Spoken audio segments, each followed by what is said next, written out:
Hello, my name is Jan Benham, and today I'm going to discuss skincare and how you can help your own skin at home. I have been a practicing holistic skincare specialist for over 40 years, and what I have noticed is that you can almost split them into three groups of skin problems. One would be acne vulgaris, which is your common acne, mostly suffered with teenagers or women around their period time, but of course you can have adult acne too. Then we have people who are coming who want to resist age, so people who want neck firming and skin firming treatments. And then we have people who come in who have allergy-prone skins and have things like acne rosacea. So this video is going to be about acne rosacea, which is people who have problems with sensitive reddened skin and sometimes have a lot of pustules on their face as well. Now, I've treated a lot of people with this problem over the years and came up with a solution, and it has worked. And we have documents to prove this. So first of all, what is it? So I'm going to discuss it as rosacea. So there's a lot of people, especially more and more now, women in their 40s and 50s, who start to get a lot of redness around their nose and their cheeks, and it flares up, and it's an inflammatory condition. So it's a chronic inflammatory condition which mainly affects the nose and cheeks. And often with this inflame, you can sometimes just get inflamed skin, and it goes red when you eat certain foods or drink red wine. And of course, when they don't drink the red wine, then it goes away. So it is a little bit of an allergy. So there's nutrition involved as well. But I want to discuss how you can help both ways with nutrition and also with topical application as well at home. And simply, some people also have very congested skin, so they might even have pustules forming because it's so inflamed that the skin starts building up and bacteria gets in there, and it is a problem. So the first thing is, if you have inflamed skin, red skin, or bouts of it, first of all, you've got to put it into two categories. Is it an inflamed skin that has a lot of pustules, or is it of the other variety where it's not? So let's look at the worst case scenario, that you have a skin and you have a lot of pustules on your face, and when you squeeze them it comes out, or it's very painful to touch. The first thing is to look internally. And one of the things I found that has helped with internal use is taking silica. So you can find silica in horsetail extract, the herb horsetail. And you can even sometimes buy these extracts. You can also find them formulated, so it's called silica, or even just getting horsetail extract that you can take internally and start taking it. It won't do any harm to do it. It will strengthen your nails and your hair and your skin, but it seems to help with that for a start. Now, of course, looking at what foods might be triggering this inflamed response in your skin. So your skin is the largest organ in the body, so it does react the same way as the skin inside the body. So your digestive tract is actually the internal part of your skin. It's part of your skin, so it's an open tube basically inside. So it's really almost external, just like the skin. And whatever happens inside your gut usually shows up on your skin as well. So looking at foods it might be worthwhile for a little while just cutting out things like dairy products and seeing if that has an effect. Cutting out processed food, cutting out things that contain things like canola oil, sunflower oil, any omega-6s, and sticking to butter and so on. So cutting out omega-6s would be a good start. So even just making those minor changes, or they could be major, it depends on what you're eating at this moment, could make a difference in the long run to if your skin is flaring up. I mean, obviously there can be hormonal changes as well, but we're just looking at simple methods at the moment that you can work with, and then if you need additional help, you can always contact me or contact someone else who can help you with this. Now, externally, if you do happen to have a lot of pustules, the important thing is to try and get any congestion out. So if you have a lot of blackheads in your nose, I would remove them. And I wouldn't use the sharp blades that they use to press down, or these patches that you can tear off, or don't use any exfoliation methods whatsoever. That will just inflame your skin even more. So keep away from exfoliants and keep away from those little metal tubes that go boom and down. That will just irritate your skin and cause it to flare up even more. So one way of removing is literally get 2 pieces of tissue, make sure they're covering your nails and your fingers so you're not damaging your skin, and just like kind of push, like scoop, and just if they come out, let them come out and just swipe them off. And just do a little bit, not too much. As soon as the skin starts to redden up, back off. You can do it you can do more another day. So it's good to get those out, especially if they're trapped there. Another thing you can use if you want to use an exfoliating method is to make what I call a fruit acid cream. Now this won't hurt your skin if it's red. So what I do here, it's called a fruit acid lotion. And what I get is basically a basic white cream. So this is a basic white lotion rather. And put it into a 15 ml jar, glass jar.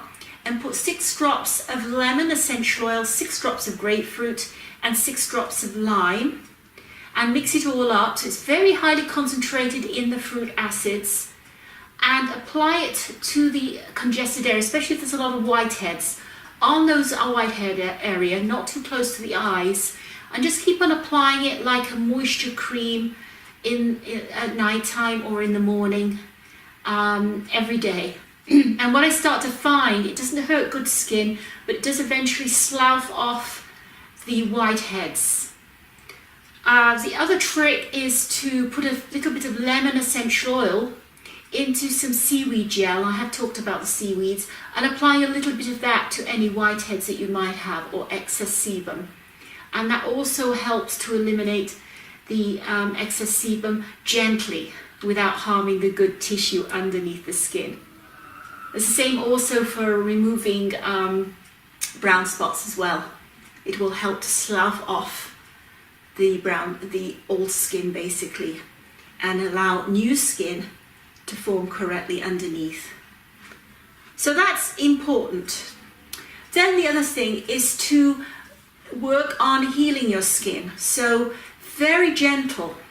So there's a number of things you can do. First of all, cleansing with a mild cleansing lotion, and I make mine simply from a basic white lotion that is made from fractionated coconut oil, or jojoba oil is good, and it's basically simple distilled water, a little bit of rose water, there's some emulsifying wax, and then it's just jojoba or fractionated coconut oil, and the recipe is in quite a few of my videos now, so you can look them up.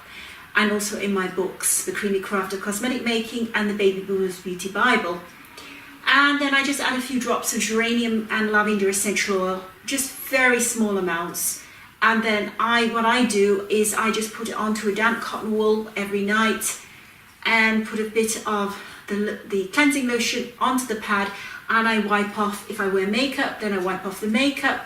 And even if I don't wear makeup, and I don't every day, then I just wipe over, make sure all the grime of the day is off. And as soon as the pad comes away clean, so I turn it over, I double it over, so that as soon as the pad is clean, the job's done. I then make my own toning lotion mixed with witch hazel. This has got rose water in it. You could do cucumber water, you know, the hydrosols I'm talking about, and distilled water, and again with a little bit of geranium. And after I cleanse, then I wipe over with a pad with my toning lotion just to remove any residue. And it also tones the skin up nicely too. Takes off any excess oil without ruining your own oil base on your skin. So it doesn't strip your skin of oil. So you're always talking about calming the skin down. Now, if you've got a really bad case of red skin and acne rosacea, then one treatment you can do, and this is where I bring the big guns in, is I love German chamomile for this, but it is quite an expensive oil. But what you do is I sell it as a 10% blend, which is German chamomile, which is a bluish color, in jojoba, and then you just take a drop of that and just put it on the worst hit areas. So you just do it like a moisture cream, basically. So if you wake up in the morning and you've cleansed, or you've toned in the morning, and I would just suggest toning in the morning, then afterwards just apply one drop of the German chamomile 10% onto the area, if it's the nose or the cheek, just onto that area, and then you can moisturize the rest of your face. Another thing you can do is it's good handy to have some basic creams. So I have, for example, a carrot cream that I made myself with no essential oil in, and I can just literally get a little bit out, add a few drops of essential oil, and you can also do that and then apply it to your face. So you could even just get a little bit of this in your heel of your hand, add one drop of the 10% German chamomile mixed up, and then massage your whole face with it gently. And also push down around on your sinuses so your sinuses can drain and out as well. So you can press quite firmly out and out here. Okay, so you can always press out with a lot of firmness. You could even press like you're doing acupuncture or acupressure rather, along your sinuses, and that will help the drainage too, and will help alleviate the inflammation as well. And this I would do specifically if I had done any extraction as well of blackheads, if I had blackheads. So there is treatments that you can do. So you might also have broken capillaries. Now, if you do have broken capillaries, unfortunately, they're usually there permanent. They don't just disappear. What they are is that blood has seeped into the capillaries from underneath. It can be done through damage. You know, you've squeezed a blackhead too much when you were a teenager and you broke a little vein and the blood seeped in, and now you have a little red spot right there, for example. So the best way to do, you could go to an electrologist, and I was trained in electrolysis, and then they just literally zap it and it basically disappears. Or you can have, now they do it with laser as well. So it's not a bad treatment to have, and it's just very surface, it's not internal. So that's the best way to get rid of broken capillaries on the face. If you happen to already have them, obviously the best way is not to have them in the first place. Now, we do know that rosacea usually is in families, so often, and it's often in Caucasian women, although men also can have very bad rosacea too. Usually there's a lot of congestion, and their diets are bad in the first place. They're usually a little bit overweight, perhaps they're heavy drinkers as well, you never know. So, you know, if you're a mother and a daughter, then you say you're a 50-year-old woman or 45-year-old woman, and you've got a daughter who's like 20, then you can prepare her and help her for the future, because you might already start to see signs that it doesn't develop into a full-blown rosacea case. So doing a basic skin routine is paramount, using nothing that has alcohol in. And if you do get a basic, if you're going to use a cream and you don't have any way of making your own or buying anything that's unscented, make sure you learn to read labels and don't get anything with perfume in. Or, I mean, if it smells of perfume, it will be perfume. And things like parabens, so you've got to really start to learn about labels and what the chemicals mean. Not all chemicals are bad. Of course, if it says it's an essential oil of so-and-so, then that's good. So you can do soothing massages, little recipes. You can make a soothing massage oil. For example, using a large drop of jojoba and adding, or in a little pot, you could put about half a teaspoon of jojoba, and then you could mix a couple of drops of lavender, a drop of German chamomile, 10%, a drop of neroli, 10%. Neroli again is expensive, and 1 drop of cypress. And cypress, what it does, it helps to deflame. It also helps to close up the pores too. It also helps tighten.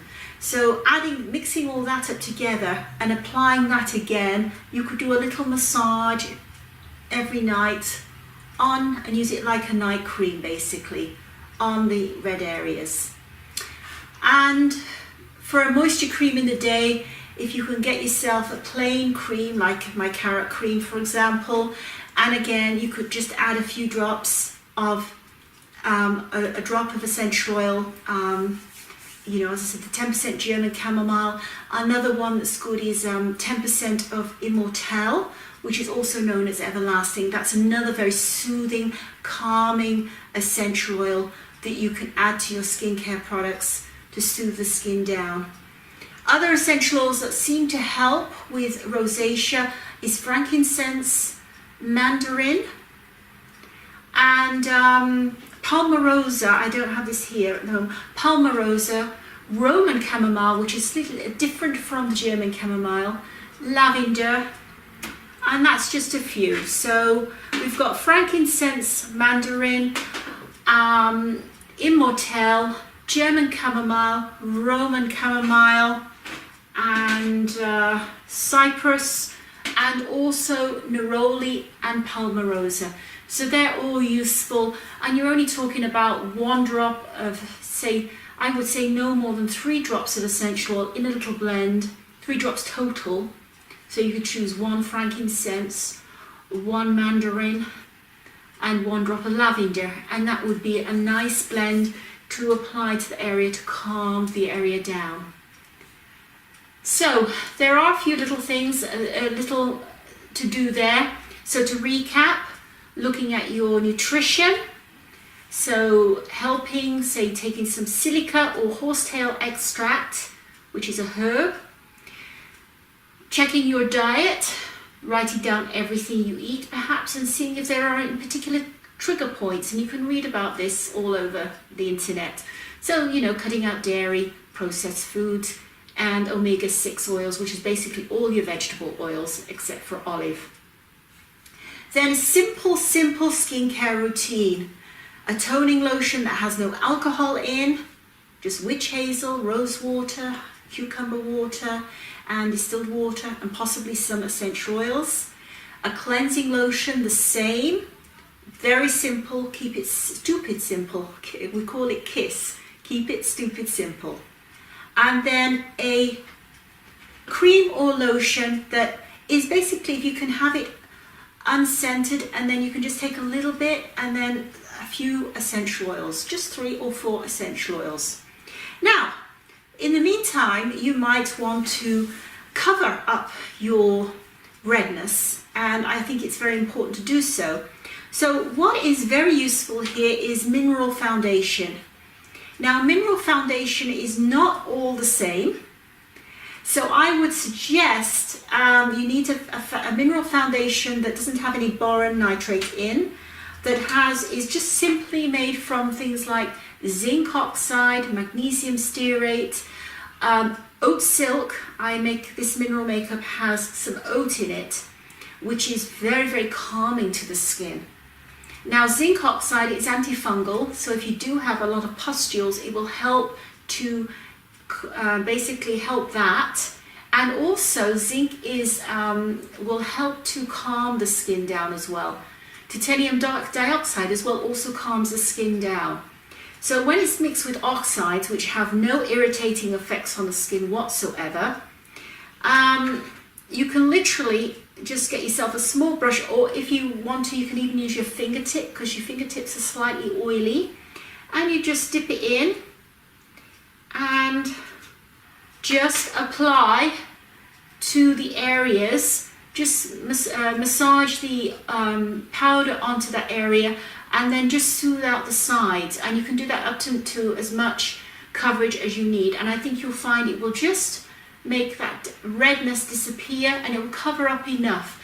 You don't need to use a heavy makeup. So mineral makeup is the way to go, but be sure to read that it is a natural and it's got simple formula to it. And of course you wanted to make sure that it matches your skin color. So this one here, I call this a hybrid because it's kind of, it's quite intense, the color here, but I find it's great if I have a blemish that pops up, and I do get blemishes that pop up from time to time. It covers it up immediately, and it doesn't look then like I've got a makeup on either. So it's kind of a half concealer, half foundation. But I don't put it over on my face. I don't have it on all my face now. I have just a little bits here and there, just to even out my skin tone. So it is important, and it does help facilitate the healing as well, if you have any sores as well. So that is a simple routine that you can use to help your skin, not complicated at all. And I have more information in my Baby Boomers Beauty Bible book, and also in the Creamy Craft of Cosmetic Making book as well. So if you have any questions, you can contact me as well. And then next week we're going to look at acne vulgaris, and then the following week we're going to look at anything we can do to help our skin firm up and de-wrinkle, basically. Anyways, I hope you find this helpful, and it's bye for now.